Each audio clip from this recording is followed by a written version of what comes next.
নমস্কার, আমি doctor Srija Saha. সোনোস্ক্যান air দ্বারা আয়োজিত এই বিশেষ স্বাস্থ্য বিষয়ক পডকাস্টে আপনাদের স্বাগত জানাই। আজকের আলোচ্য বিষয় কিডনি বায়োপসি। এটা এক ধরনের ডায়াগনস্টিক প্রসিডিওর। এটা ঠিক কোন কোন রোগীর ক্ষেত্রে দরকার? এটা কি খুব পেইনফুল? কোনো রিস্ক ফ্যাক্টর আছে কি? এই সমস্ত প্রশ্নের আজকে উত্তর পাবো আমরা।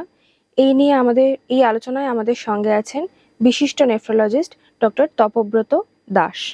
স্যার নমস্কার, আপনাকে এখানে স্বাগত জানাই। প্রথমেই দর্শকদের জানাই শুভেচ্ছা এবং অনেক ধন্যবাদ আমাকে এই সুযোগ দেওয়ার জন্য। স্যার, একটু সহজভাবে যদি আমাদের বুঝিয়ে বলেন যে এই কিডনি বায়োপসিটা আসলে কি? কিডনি বায়োপসি নিয়ে আমি যেটা প্রথমেই বলতে চাই, কিডনি বায়োপসি হলো এমন একটি প্রসিজার, যেরকম আমাদের কাছে ব্লাড টেস্ট আছে, ইউরিনের টেস্ট আছে, ইউএসজি আছে, যেগুলো থেকে আমরা অনেক রকম তথ্য পাই। কিডনি বায়োপসি হলো এরকম একটি প্রসিজার যেখানে আমরা কিডনির ভেতরের অভ্যন্তরীণ জিনিসের কিছু তথ্য পাই, যেগুলো বাইরের কিছু টেস্ট, কিছু ইমেজিং বা ইউরিন বা ব্লাড টেস্ট দ্বারা পাওয়াটা ডিফিকাল্ট। তাহলে স্যার, কিডনি বায়োপসি সহজ ভাষায় কাদের জন্য লাগে? দেখুন, কিডনি বায়োপসি প্রত্যেকের জন্য ইম্পর্ট্যান্ট না। কিছু মানুষ যাদের জন্য ইম্পর্ট্যান্ট, সেটা হলো যাদের প্রোটিনিউরিয়া হচ্ছে, মানে ইউরিনে প্রোটিন আসছে, যেটা ইউরিনের টেস্টের দ্বারা ধরা পড়ছে। ইউরিনে ব্লাড আসা, এবার সেটা ম্যাক্রোস্কোপিক বা মাইক্রোস্কোপিক হতে পারে। ম্যাক্রোস্কোপিক মানে যারা ইউরিন করার সময় দেখতে পাচ্ছে যে ইউরিনে ব্লাড যাচ্ছে, আরেকটা হচ্ছে যাদের ইউরিন টেস্টের সময় ধরা পড়ছে, আরেকটা হচ্ছে যাদের ক্রিয়েটিনিন বাড়ছে কিন্তু কারণ ধরা পড়ছে না, আরেকটা কিছু ডিজিজ হয় আরপিজিএন বলে, র্যাপিডলি প্রোগ্রেসিভ রেনাল ফেলিয়ার।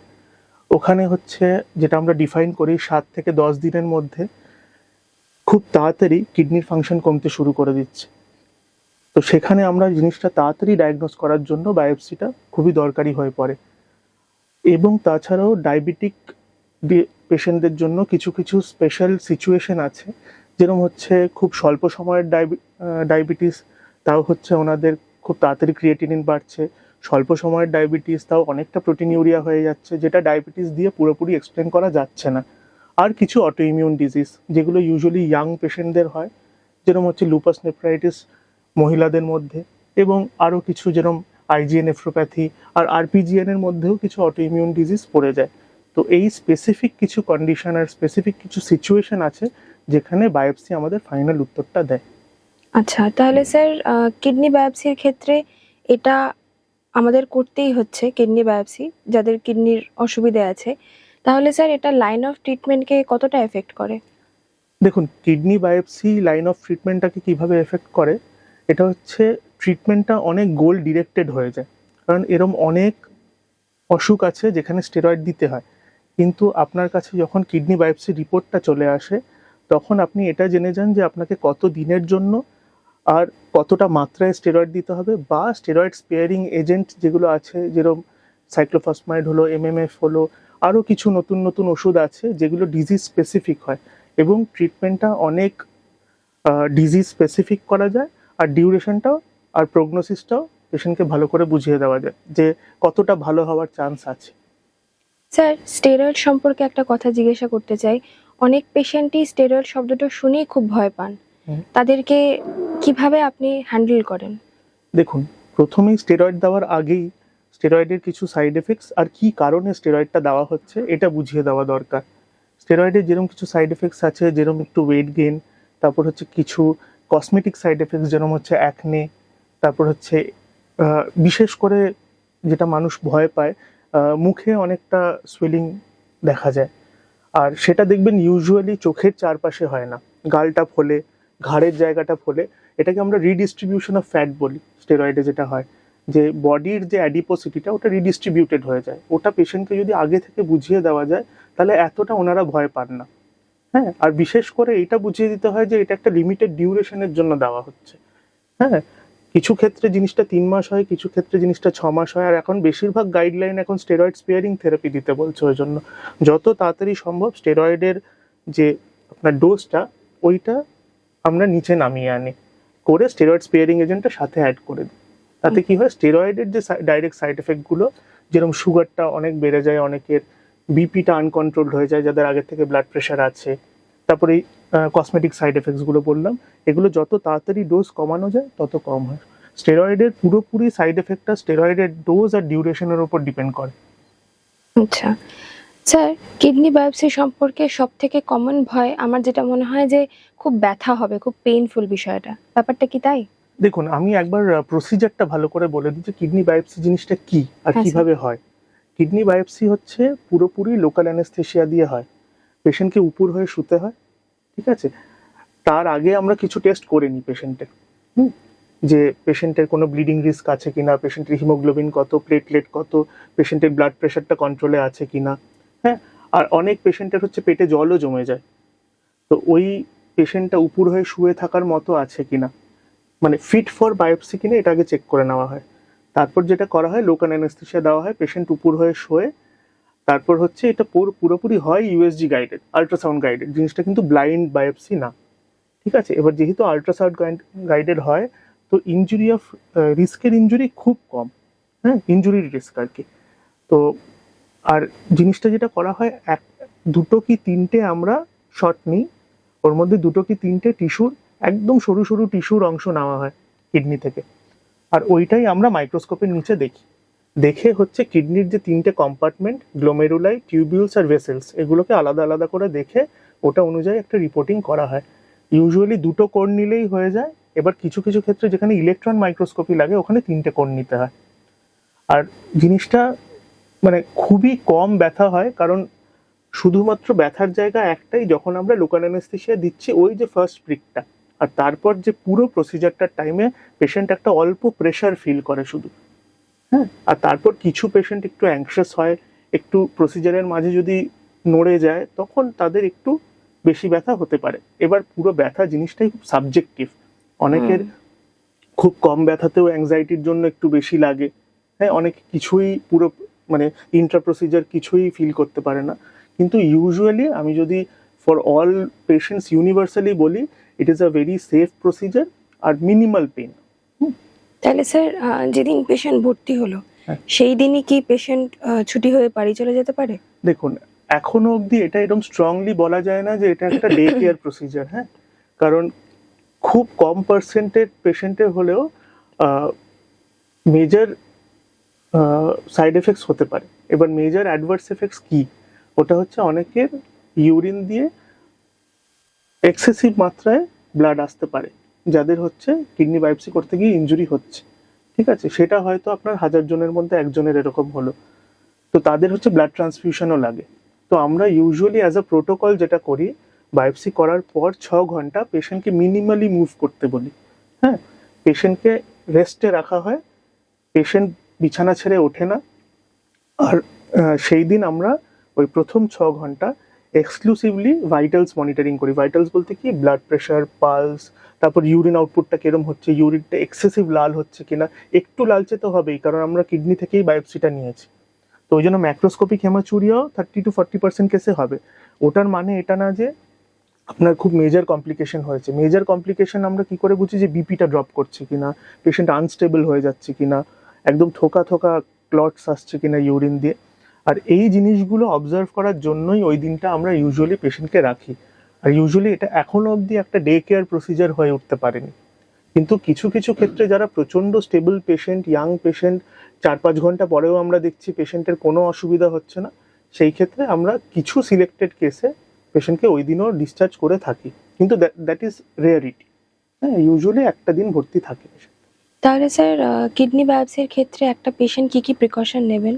দেখুন, প্রিকশনারি মেজারগুলো না বেশিরভাগ আমাদের দিক থেকে নিতে হয়। হ্যাঁ, পেশেন্টের মেন জিনিস হচ্ছে আমরা যে রিপোর্টগুলো বলছি ওগুলো করে আসা। একটা হচ্ছে আমরা প্লেটলেটটা বললাম, হিমোগ্লোবিনটা বললাম, কিছু ক্লটিং ফ্যাক্টরস দেখতে হয়, যেরকম হচ্ছে আমাদের পিটি, আইএনআর, এগুলো আমরা দেখে নিই। তারপর হচ্ছে ইউএসজি একটা প্রিরিকুইজিট, আগে থেকে একটা ইউএসজি করে রাখা দরকার, কারণ কোনো সিস্টিক লিশন, ইউজুয়ালি আমরা লেফট সাইড থেকেই নিই, তো কোনো সিস্টিক লিশন আছে কিনা, ওই লেফট সাইডে যদি কোনো সিস্টিক লিশন থাকে তাহলে ইউজুয়ালি আমরা ওখান থেকে বায়োপসি নিই না, তখন আমরা রাইট সাইড থেকে বায়োপসি করি, যেটা একটু আনকনভেনশনাল বায়োপসি হয়। তো এই সব জিনিসগুলো। আর আরেকটা হচ্ছে ব্লাড প্রেশারটা should be controlled. Intra procedure যদি আমরা দেখি যে বিপি 160/100, 180/100, তাহলে ইন্ট্রা প্রসিজার কিন্তু ব্লিডের চান্স অনেক বেড়ে যায়। তখন আমাদের পেশেন্টকে আবার বিপিটা কন্ট্রোল করে 2-3 ঘন্টা পরে ট্রাই করতে হয় বায়োপসির জন্য। হ্যাঁ, এইগুলোই মোটামুটি প্রিরিকুইজিটের মধ্যে পড়ে। তাহলে স্যার, যারা কিডনির রোগী, যাদের ক্ষেত্রে কোনো রকমের কোমরবিডিটি আছে, কোমরবিডিটি মানে ধরুন কেউ হাইপার টেনশনের পেশেন্ট, কেউ ডায়াবেটিক পেশেন্ট, তাহলে তাদের ক্ষেত্রে কি প্রিকশনগুলো আলাদা? একটা তো বলে দিলাম, হাইপারটেনসিভ পেশেন্ট যারা, তাদের হচ্ছে বিপিটা কন্ট্রোলে রাখতে হবে। আর যারা ডায়াবেটিক পেশেন্ট তারা they are very prone to infections, ঠিক আছে। এবার যদি তার ইউরিনে ইনফেকশন থাকে আগে থেকে, ইউটিআই থাকে, তাহলে over the top of UTI biopsy করা যায় না, ইউরিন কালচারটা নেগেটিভ হতে হবে। আর যদি কোনো সিস্টেমিক ইনফেকশন থাকে, ধরুন তার একটা নিউমোনিয়া হয়েছে, সেটা থেকে ব্লাড স্ট্রিম ইনফেকশন চলছে, কোনো আনস্টেবল পেশেন্টের ওইভাবে বায়োপসি করা যায় না। Patient should be stable, vitally stable, কারণ একটা ইন্টারভেনশন হচ্ছে না। আর কোনো ব্লাড স্ট্রিম ইনফেকশন থাকলে কি হয়, আমরা যদি তার মাঝে ইন্টারভেনশন করি, তাহলে আমরা ওই জিনিসটা ওই টিস্যুতেও ইন্ট্রোডিউস করে দেবো, যদি ব্যাকটেরিমিয়া থাকে তখন, যদি ব্লাড স্ট্রিমে ইনফেকশনটা থাকে। তো ওই জন্য আমি যে প্রিকশনটা বললাম, যে প্রিরিকুইজিটসগুলো বললাম, এটা সব পেশেন্টের জন্য সেম, মানে আলাদা করে কোনো কোর গ্রুপ অফ পেশেন্টের জন্য আলাদা করে কোনো টেস্ট লাগে না। কিডনি বায়োপসির একটা ইউনিভার্সাল প্রোটোকল আছে, ওই ইউনিভার্সাল প্রোটোকলটাই মেনটেন করা হয়। আচ্ছা, আর তাহলে স্যার আফটার বায়োপসি একটা পেশেন্টের কি কি করা উচিত বা কি কি করা উচিত না? দেখুন, আমরা যেটা বলি, যার জন্য আমরা পেশেন্টকে একটা দিন ভর্তি রাখি, ওটা হচ্ছে মানে after the procedure, immediately post procedure, যেটা মিনিমালি মুভ করা পেশেন্টের ওই প্রথম 6 ঘন্টা, যেটা আমরা মনিটরিং করি। তারপরেও, ছেড়ে দেওয়ার পরেও প্রথম 1 সপ্তাহ কোনো ভারী কাজ না করা, বেশি ওয়েট লিফটিং, তারপর হচ্ছে বেশি সিঁড়ি ওঠানামা করা, তারপর হচ্ছে যে কোনো রকমের বেশি স্ট্রেস নেওয়া, লাইট কাজ করতে পারে, যারা সেডেন্টারি ওয়ার্ক করে, অফিস যায়, তারা আবার অফিস জয়েন করে নিতে পারে। এরম না যে 7 দিন কিছুই করতে পারবে না, কিন্তু কোনো হেভি কাজ করবে না। আর আরেকটা জিনিস যেটা আমি প্রিরিকুইজিটসের মধ্যে বললাম না, ওটা হচ্ছে কোনো যদি ব্লাড থিনার চলে, ওই ব্লাড থিনারটা কিন্তু 5 দিন আগে বন্ধ করে দিতে হয়। যেরকম অনেকের হার্টের রুগীদের হচ্ছে অ্যাসপিরিন চলে, ক্লোপিডোগ্রেল চলে, ওগুলো যেন 5 দিন আগে বন্ধ হয়ে যায়, নাহলে ইন্ট্রা প্রসিজারাল ব্লিডিং রিস্ক বেড়ে যায়। আর তারপর ওই প্রসিজারের পর কিন্তু ওরা ইমিডিয়েটলি শুরু করে দিতে পারে, যদি আমরা দেখি যে কোনো ব্লিডিং হচ্ছে না। আর এর পরের প্রিকশনগুলো মোটামুটি এরমই থাকে পরের 7 দিন। তারপর যদি পেশেন্ট স্টেবল থাকে, কোনো ওভার ব্লিডিং না হয়, তাহলে they can go back to their normal routine. তারপর যদি সে কোনো হেভি কাজও করে, তাতে কিছু এসে যায় না 1 সপ্তাহ পর থেকে। তাহলে স্যার রুটিন চেকআপে আবার কবে ডাকেন আপনি? ইউজুয়ালি আমরা 7 দিন পরেই ডাকি, কারণ তখন বায়োপসিটাও চলে আসে। 7টা দিন মোটামুটি লাগে সবারই, 4 থেকে 5 দিন তো অ্যাটলিস্ট লাগেই একটা হিস্টোপ্যাথোলজি রিপোর্ট আসতে। তো আমরা 7 দিন পরে ইউজুয়ালি একটা হিমোগ্লোবিন, আবার একটা ইউরিন রিপোর্ট, আর পেশেন্টের ভাইটালস তো আমরা এলে নিজেরাই চেক করে নিই। আর তারপর বায়োপসি অনুযায়ী আমরা ট্রিটমেন্টটা প্ল্যান করি। আর আরপিজিএন বলে যে গ্রুপটা আমি বললাম, যেটা খুব অ্যাকিউটলি ক্রিয়েটিনিন বাড়ছে, ওটাই হয়তো আমরা তখন ট্রিটমেন্টটা আগেই স্টার্ট করে দিই, ঠিক আছে, যাতে আমরা কিডনিটাকে বাঁচাতে পারি। তখন এই বায়োপসিটা দেখে আমরা ট্রিটমেন্টটা কিছুটা মডিফাই করি, যদি লাইন অফ ট্রিটমেন্ট, প্রথমে যে লাইন অফ ট্রিটমেন্টটা, ওটা যদি 100% কারেক্ট না হয়ে থাকে।